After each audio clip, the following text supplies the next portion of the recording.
It is no secret going to college, it is expensive, and with tuition costs rising, record student debt, and new student loan rules, being smart about how you choose and how you pay for college has never mattered more. And our next guest says every student can graduate debt-free, and she is proof. She got $1 million in scholarships. So everybody get out their notepads because Gen Z money coach Nia Grant is here with smart strategies to pay for college. Good morning to you. Good morning. Welcome back. It's chilly outside. Yeah, it is chilly outside, but you know what? That's totally okay because we're getting warm in here discussing our finances as we get ready for college.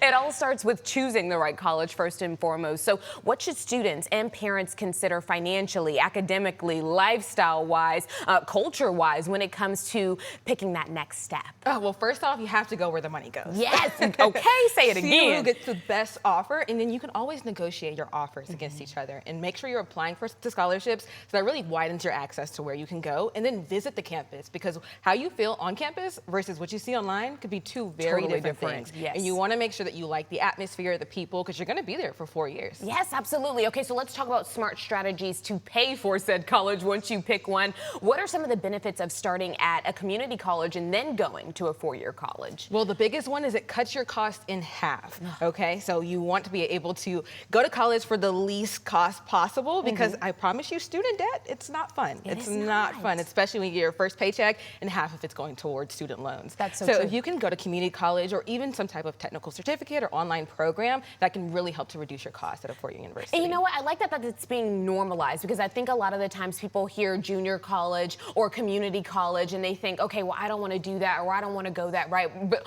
honestly and genuinely, the generalized classes are exactly the same. They are, and they really get a bad rep, but honestly, so much funding has gone into community colleges, you can get more opportunities if you start there first. Yes, yes. Okay, so let's talk about finding that money, private scholarships and grants. Oh, private scholarships are the best way to go because you can take that money wherever you decide to go. So if you transfer colleges or you want to go on a study abroad, you can do so much with private scholarships. So I highly recommend applying for those. And grants are perfect because once you get those, you don't necessarily have to pay those back, am I right? No, you don't. You don't. They're usually offered from your state or from government aid. Perfect. Okay, now what about student aid? Student aid. So that's when you apply to your colleges and then you get that aid first back from there. And you have to be sure that you are looking at the college's rules because some are automatic applications and then some are not. So make sure you're applying.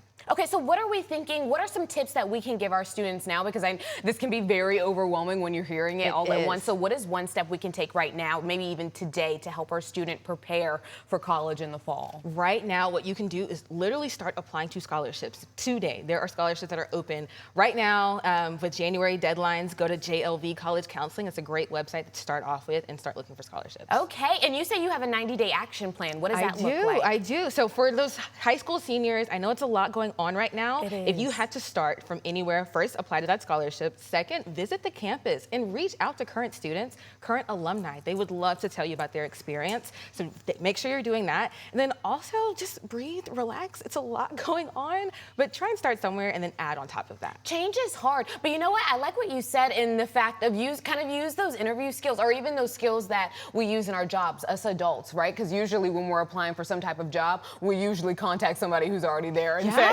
what is it like for real? You know what I mean? And that's exactly what you can do with the college. Now, you have a workshop that's coming up. Tell me what people can expect when they attend. Yeah, so I have a workshop called College and Coffee Chats. It's a community-based workshop series around the DFW area. So we're all looking for partners and sponsors that are coffee shops to host this, but it really helps to bridge the gap between access to information and understanding information because it is a lot and it's one of the most expensive decisions that family makes, especially if they have 2 or 3 kids times $300,000. You're talking a lot of money. It's a lot. A lot of money. So that's where I come in as your big sis and really your guide because I don't want you to just go to college or just get accepted, but you have to thrive in it as well. Exactly.